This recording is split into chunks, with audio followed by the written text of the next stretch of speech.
नमस्कार दोस्तों, मैं आपका स्वागत करता हूं। दोस्तों, आज का हमारा वीडियो पूर्ण प्रतियोगिता में कीमत का निर्धारण किस प्रकार से होता है इस पर आधारित है।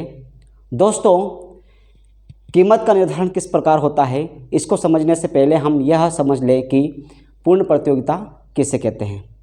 तो आइए दोस्तों, सबसे पहले हम पूर्ण प्रतियोगिता का अर्थ समझते हैं। इसके पश्चात हम यह समझेंगे कि पूर्ण प्रतियोगिता के अंतर्गत मांग एवं पूर्ति के मध्य किस प्रकार से संबंध स्थापित होता है और कीमत का निर्धारण होता है। दोस्तों, पूर्ण प्रतियोगिता का अर्थ इस प्रकार है। पूर्ण प्रतियोगिता बाजार की वह दशा है जिसमें क्रेता और विक्रेता दोनों बहुत अधिक संख्या में होते हैं।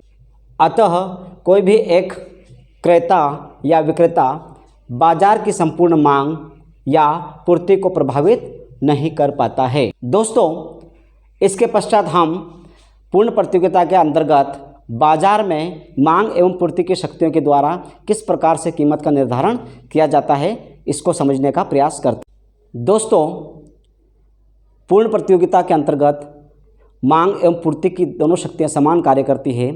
मांग एवं पूर्ति के समन्वय के संबंध में प्रोफेसर मार्शल का कथन है कि जिस प्रकार से कैंची के दोनों फलक कागज़ को काटते हैं तब कागज़ कटता है, लेकिन यह स्पष्ट नहीं हो पाता है कि कैंची का ऊपरी फलक काम कर रहा है या निचला फलक काम कर रहा है। अर्थात ऊपरी फलक और निचला फलक दोनों मिलकर ही कागज़ को काटते हैं।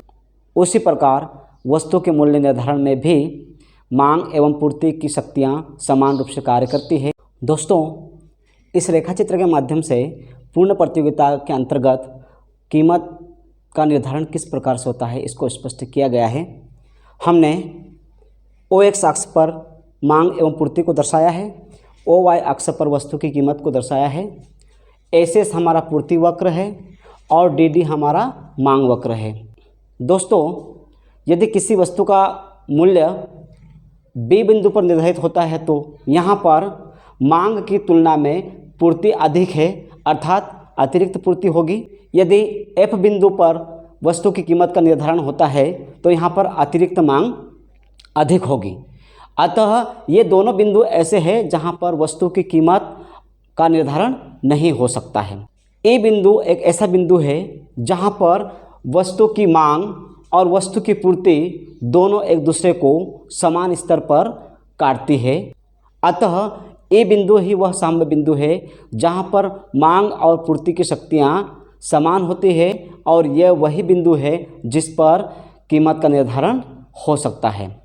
इस प्रकार मांग एवं पूर्ति की शक्तियों के माध्यम से पूर्ण प्रतियोगिता के अंतर्गत कीमत का निर्धारण होता है। दोस्तों, आपने बड़ी आसानी से यह समझ लिया होगा कि किस प्रकार से पूर्ण प्रतियोगिता के अंतर्गत कीमत का निर्धारण होता है।